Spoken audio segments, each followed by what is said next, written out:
네, 안녕하세요. 맹수를 무찌른 꼬마 키바티 오디오북 즐겁게 감상하셨나요? 저희는 그에 이어서 이야기를 나누는 코멘터리 팀입니다. 저는 나유선. 저는 최영민이고요. 저는 김윤영입니다. 반갑습니다. 반갑습니다. 우선 먼저 감상평을 어떻게 느끼셨는지 여쭤보고 싶습니다. 저 같은 경우에는 처음에 인간의 악행으로 인해 피해를 입은 동물들이 안갚음을 해서 그로 인해 피해를 입은 키바티가 다시 안갚음을 하는 어떠한 안갚음이 계속 안갚음으로 이어지는 복수의 이야기처럼 느껴졌던 것 같아요. 평소에 뭔가 내가 입은 피해를 어떻게 대처하는 것이 옳은가? 라는 고민을 평소에 하고 있어서 그런지 이게 이야기가 그렇게 다가왔던 것 같습니다. 복수가 중심 키워드로 느껴지셨다는 말씀이시군요. 저는 이런 우리나라의 전래동화 같은 걸 좀 봤을 때 이런 조금 이제 잔인한 결말을 찾아보기 좀 힘든데 이런 종류의 민담을 처음 접했거든요. 이번에 읽으면서 굉장히 좀 신선하면서도 이런 내용까지 담을 수 있구나. 민담이라는 좀 아동들을 위한 이야기라고 생각하기 쉬운 그 민담을 좀 되게 좀 잔혹한 내용도 다 이제 가감없이 담아냈다는 점이 좀 굉장히 신선했습니다. 확실히 한국의 그런 민담들보다는 조금 더 과격한 면이 있었다. 네, 뭐 우리는 기껏해야 곤장 맞는 거 정도인데 이제 여기는 꿀밥 맞고. 그쵸. 21세기를 사는 한국인들이 봤을 때는 조금 그런 느낌이 들었다. 그쵸. 사실 그 죽음을 나타내는 방법도 좀 굉장히 좀 적나라했다고 좀 느껴져서 네. 이게 동물들을 소탕하는 과정에는 한 명 한 명 어떻게 처리하는지가 다 나와 있잖아요. 맞아요. 사실 그렇게 구체적으로 설명하는 거는 진짜 잘 없는 것 같은데. 아무래도 그래서 동물들을 확실히 제압했다. 라는 느낌이 조금 더 맞습니다. 확실하게 네. 드는 것 같죠? 네, 좋습니다. 작품의 결말에서 키바티가 처절한 복수에 성공했기 때문에 많은 사람들의 존경을 받았다. 라는 식으로 결말을 맺었잖아요. 이러한 결말에 대해서 두 분은 어떻게 느끼셨는지, 어떤 생각을 가지셨는지 이야기 나눠주시면 감사하겠습니다. 복수를 성공해서 존경을 받았다는 말 자체가 좀 그들의 좀 비극적인 미래를 암시할 수 있다고도 좀 생각을 해요. 복수는 복수를 낳는다고 애초에 이 민담에서 이런 상황이 반복이 되고 있었잖아요. 근데 이게 복수를 성공해서 존경을 받았다 이게 끝이 아니라 또 나중에는 이게 흥망성쇠가 반복되듯이 동물들도 다시 성하고 인간들이 또 다시 이게 언제나 부를 누릴 수가 없거든요. 그렇기 때문에 그 오버랩되는 시점에 또다시 인간은 비극을 맞이할 수도 있지 않을까 하는 좀 그런 부정적인 미래가 좀 전 보였습니다. 그저 복수의 메비우스의 띠의 한 지점일 뿐이죠. 뿐이다. 이건 그쵸. 끝맺음이 아니라. 끝맺음이 아니라 도돌이표의 끝마침 부분입니다. 다시 시작되겠죠. 다시 시작될 수 있고. 그럴 수 있죠. 저는 이제 동물들도 인간들의 악행에 피해를 받아서 안갚음을 하게 된 거라서 완벽한 가해자도 아니고 동물을 죽인 키바티도 사실 키바티 입장에서는 자기 마을이 정말 없어졌는데 충분히 안갚음을 할 수 있는 각자의 이유가 있어서 둘 다 동등한 입장이라고 생각을 하는데 그럼에도 동물들이 몰살을 당하고 키바티는 그냥 거기서 가족들과 행복하게 살았습니다 정도의 수준이 아니라 영웅으로 존경받으며 살았다는 점이 동등한 지점임에도 불구하고 한 명은 영웅, 한 명은 몰살당했다는 지점이 좀 씁쓸하게 다가왔던 것 같습니다. 아무래도 몰살을 하고 살생을 했는데 거기에 대한 대가가 존경이라는 지점이 네. 조금 어색하게 느껴지셨다는 말씀이신 거군요. 네, 좋습니다. 그러면 이제 아까 말씀해 주셨던 것처럼 복수 그리고 안갚음이 동물과 인간 번갈아 가면서 민담 속에서 계속 등장을 하잖아요. 그런데 이런 모습이 현대 사회에서도 개인적인 관점에서도 사회적인 관점에서도 많이 보여지는 것 같아요. 예를 들면 층간소음 문제라든지 혹은 뭐 친구 사이의 관계에서 누군가가 뒷담을 하거나 나를 못 살게 군다던가 이런 일을 갑자기 당하게 될 때가 있죠. 이럴 때 이런 부분을 똑같이 되갚아주고 싶다는 마음이 들기도 하고 혹은 내 선에서 참고 끝내겠다 라고 생각이 들 수도 있고 다양한 반응들이 있잖아요. 그러면 이러한 결말을 만약에 윤영님과 영민님의 개인적인 바램으로 바꿔볼 수 있다면 어떤 식으로 바꾸고 싶으신가요? 저 같은 경우에는 뭔가 우리 그냥 저의 삶에 비추어 보았을 때 좋은 사회, 나는 혼자 사는 게 아니라 우리는 어쩔 수 없이 누군가와 같이 살아야 하잖아요. 그러기 위해서는 좋은 공동체를 만들어야 하고, 좋은 공동체를 만들기 위해서는 내 선에서 참고 끝내는 것이 맞다라고 저는 개인적으로 생각을 해요. 근데 그러지 못할 때가 당연히 저도 많죠. 화나니까 당연히 똑같이 되갚아주고 싶고, 때로는 똑같은 짓을 할 때도 있잖아요. 그럴 때 이렇게 이타심 없고 결국엔 이렇게 똑같이 되갚아 줄 수밖에 없는 제 자신이 조금은 싫어지기도 하고 슬퍼질 때가 있어서 저는 이 결말이 조금은 이상적일지라도 키바티가 동물들을 복수해서 다 몰살하는 것이 아니라 좀 같이 대화하고 화해해서 협의점을 찾아 나가는 결말로 수정하고 싶습니다. 그러니까 복수를 갚는다. 부정적인 거를 똑같이 되갚음한다라는 게 사실은 이게 복수를 마지막에 성공을 했어도 이게 후련하다기보다는 좀 굉장히 찝찝하고 또 이 두려움이 사실 있을 수밖에 없거든요. 언젠가 또 이 친구가 내가 했던 것처럼 복수를 하겠다. 내가 씨를 뿌렸다. 내가 뭐라고 하죠? 영화에서 떡밥을 뿌렸다. 약간 좀 이런 느낌이거든요. 그러기 위해서는 누군가는 이 악의 순환을 끊어야 되는 사람이 분명히 있습니다. 근데 그런 면에서 만약에 그걸 인간이 하게 되었다면 그 면에서 오히려 동물보다 인간의 약간 좀 그 이성이란 걸 가지고 있는 인간의 좀 그런 능력을 조금 더 잘 보여줄 수 있었지 않았을까라는 생각이 조금 들긴 합니다. 눈에는 눈, 이에는 이가 아니라 조금 더 선한 의지를 가지고 인간만이 가질 수 있는 그런 너그러움, 맞습니다. 포용력을 보여줄 수 있는 결말이면 더 좋겠다는 말씀이신 거군요. 마치 오른쪽 뺨을 맞았으면 왼쪽 뺨을 대주라는 예수의 말처럼. 그쵸. 제가 그럼 한번 때려봐도 되겠습니까? 저는 아직 그 정도의 성인 분자는 아니에요. 아무래도 예수는 아니니까. 네, 저는 묻지 말고 때려볼 걸 그랬네요. 그러게요. 반응을 찍을 이게 거예요. 또 물어보고 맞는 거랑 맞아요. 이게 모르고 그냥 맞는 거랑 거랑은 뭐 다음 기회를. 다음에 한번 다음에 때려주세요. 한번. 아니요. 아니요. 다음에. 왜 이상한 욕을 하시죠? 다음에 좋은 기회 있을 때 사회자님은 한번. 어떻게 네. 생각하세요? 어떤 결말을 만드실 것 같으세요? 본인이시라면? 저라면 설마. 키바티와 동일하게 동물들을 모두 없앴을 것 같습니다.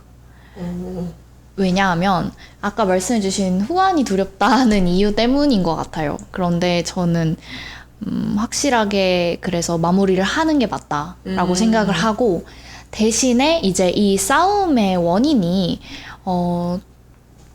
인간이 동물을 지나치게 필요 이상으로 포획을 하고, 그리고 또 뭐 덫을 놓고 그리고 상아를 채집한다던가 아니면은 굳이 필요하지 않은 동물들의 가죽이나 뼈로 장신구를 만들어서 놀이를 한다거나 이러한 것들은 굳이 하지 말자라고 저의 부족 사람들에게 이야기를 할 것 같아요.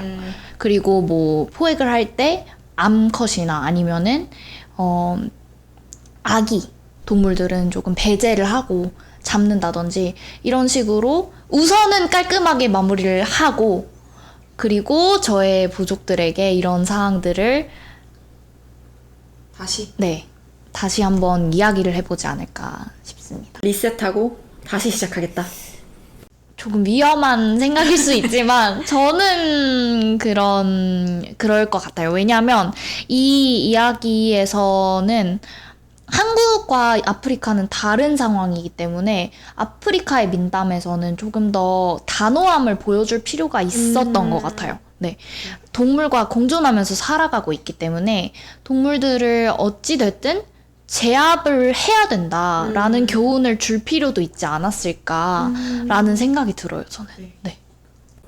아프리카의 맥락을 고려했을 때는 이게 우리나라 사람들 입장에서는 좀 과격해 보일지 몰라도 충분히 이해할 수 있는 시나리오라고 생각하고 있습니다. 저는 이게 인간과 동물의 이야기가 아니라 사실 동물들이 거의 사람처럼 마치 사람처럼 의인화돼서 표현이 되어 맞아요. 있잖아요. 그래서 부족과 부족 간의 이야기로도 볼 수 있다고 생각을 했습니다. 그래서 부족과 부족 간의 이야기라고 봤을 때는 사실 당연히 이 공포감이 언젠가 전해질 수는 있겠죠. 하지만 저는 그 공포감이 오히려 그 내가 만든 질서를 유지하게 해줄 수 있는 그런 장치가 되지 않을까라는 생각도 하고, 제가 지금 너무 공포 정치. 네, 공포 제가 정치 지금 하면 또 로베스피에르. 로베스피에르가 단두대에서 처형을 당했죠. 결국에는 아마 그때 시대를 좀 동경하고 있는 것이 아닌가 생각이 좀 전혀 들고요. 아니고요. 위험하다. 전혀 아니고요. 제가 동경이라기보다는 저는 태종 이방원을 조금 모티프로 삼고 싶은 것 같습니다. 어떠한 내가 견지해 나가고 싶은 정책이 있다면 나의 위험을 확실하게 가지고 가는 것도 필요하다. 그래서 태종이 위험을 다 없앴기 안고 갔기 때문에 그때 튼튼한 기반을 마련해 놓았기 때문에 그 밭 위에서 세종이라는 씨가 잘 자랄 수 있었다. 그래서 맞아요. 악역은 본인이 가져가고, 저도 그렇습니다. 저라고 동물들을 죽이는 게 마음이 편하겠습니까? 아닙니다. 저도 살생을 하면 마음이 아픕니다. 하지만 내 대에서 끊겠다. 내 나까지만 대에서 하겠다. 나까지만 하겠다라는 일념으로 제가 이제 그렇게 말씀을 드렸던 거고요. 절대 제가 그 살인은 아니지요. 그렇지만 아니지요. 갑자기 사극말투를 또 태종 얘기하니까. 나방원. 나방원. 나일선 이방원에서 나방원. 살생을 내 대에서 끊겠다. 네, 살생은 차라리 내가 확실히 하겠다. 후환을 없애겠다. 그러면 이제 내가 만든 깃틀 속에서 더 좋은 세상을 만들 수도 있지 않을까라는 생각에서 드린 말씀이었습니다. 네. 네, 그럼 여러분들께 동물이란 존재는 어떤 의미인가요? 저한테는 인간에게 도움을 주는 존재라고 생각을 했던 것 같아요. 과거에도 우리가 소나 마른 이동이나 어떠한 노동에 도움을 주는 수단이기도 했고, 콩쥐가 밑 빠진 독에 물을 붓고 있을 때 개구리가 그걸 도와줘가지고 잔치에 갈 수 있듯이 뭔가 우리 한국 사회는 대대로 동물을 도와주는 존재라고 여겨왔던 것 같기도 하고, 특히나 우리가 반려동물을 키우는 사람이 많아지면서 그 반려동물이 애니멀 테라피라고 해서 인간의 정신건강에 되게 도움을 많이 준다고 하잖아요. 이처럼 인간에게 도움을 존재라고 여겨왔던 것 같습니다. 시각장애인들을 도와주는 네, 맞습니다. 안내견 순환 있기도 하고, 요즘엔 강아지 순찰대도 있다고 하고 하니까요. 아 진짜요? 네. 마약 탐지견 같은 거. 마약 맞아요. 탐지도 마약 있죠. 그 탐지도 얘기 제가 있고. 하려고 했는데 늦었습니다. 늦었네요. 느리시네요. 저한테 있어서 동물은 사실 저는 어렸을 때부터 동물들을 좀 많이 키웠거든요.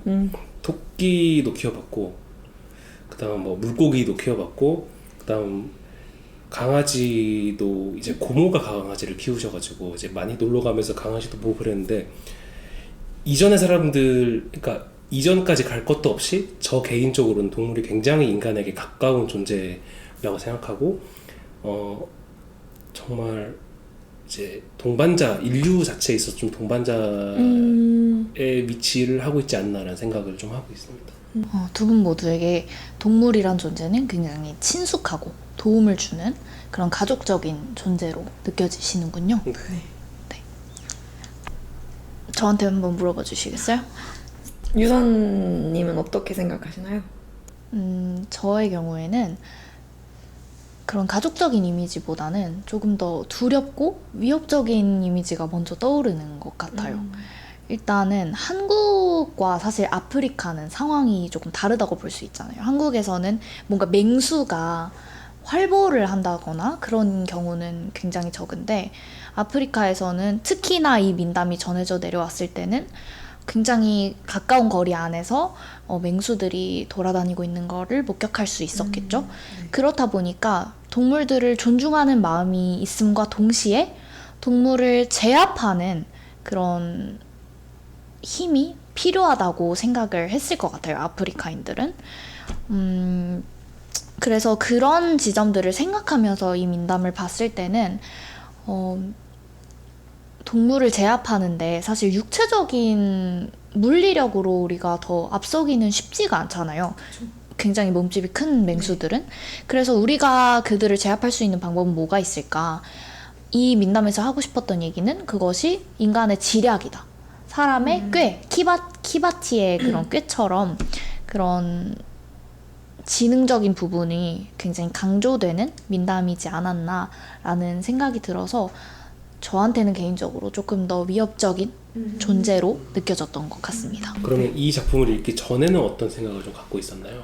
사실 그 전에도 저한테 동물은 조금 무서운 존재예요. 네. 그래서 아마 이 민담을 읽으면서도 그런 식의 사고의 흐름이 가지 않았을까 싶습니다. 저는 사실 동물을 엄청 귀여워하는 스타일은 아니에요.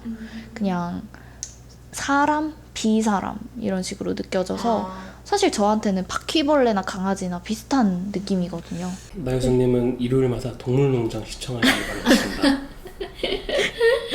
저는 가장 쓸데없는 게 동물농장 시청하는 시간인 것 같아요. 새나개는요? 새박에는 좀 재밌더라고요. 네. 뭔가 근데 주인이 훈련되는 과정이 즐거운 거 아니에요? 네네, 저는 그런 것 같습니다. 그 주인이 그 동물을 대하면서 이렇게 맞춰가는 그런 인간의 모습이 흥미로운 거지. 새박에는 뭔가 새나개 말하는 건가요?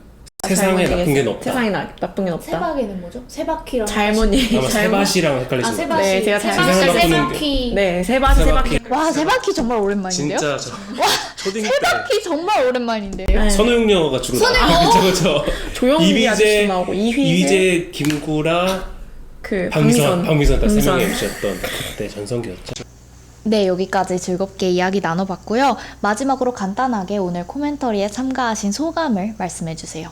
저는 아무래도 제가 개인적인 삶에 맞춰서 이 이야기를 봤다 보니까 이 이야기가 저한테는 처음에는 복수의 이야기로만 받아들여졌는데 같이 이야기를 해나가면서 아프리카인들의 생존과 생활 방식을 위해서는 이들을 단호하게 제압하고 나가는 것도 필요했겠다라는 생각을 다시 한번 해보면서 좀 이 민담을 다채롭게 바라볼 수 있는 시간이었어서 굉장히 유익했습니다. 저는 이 코멘터리를 준비하면서 이 작품에 대해서 좀 생각을 많이 하게 되었는데 이게 아무리 봐도 동물이 동물 자체로 좀 느껴지지가 않더라고요.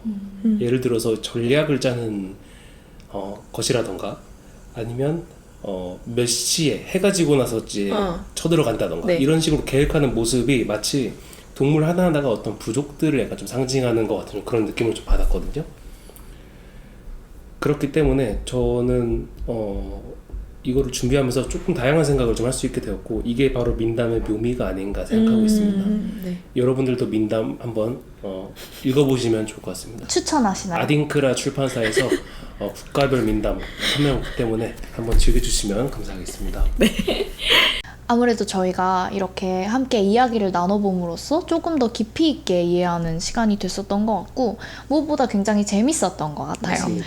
네, 그래서 여러분들도 민담을 한번 읽어보시고 또 주변 사람들과 단순하고 추상적인 이야기일수록 다양한 다채로운 이야기가 나오니까요. 사고가 확장되는 그런 경험을 해보시면 좋을 것 같습니다. 네, 오늘 코멘터리 여기서 마치도록 하겠습니다. 감사합니다. 감사합니다. 감사합니다.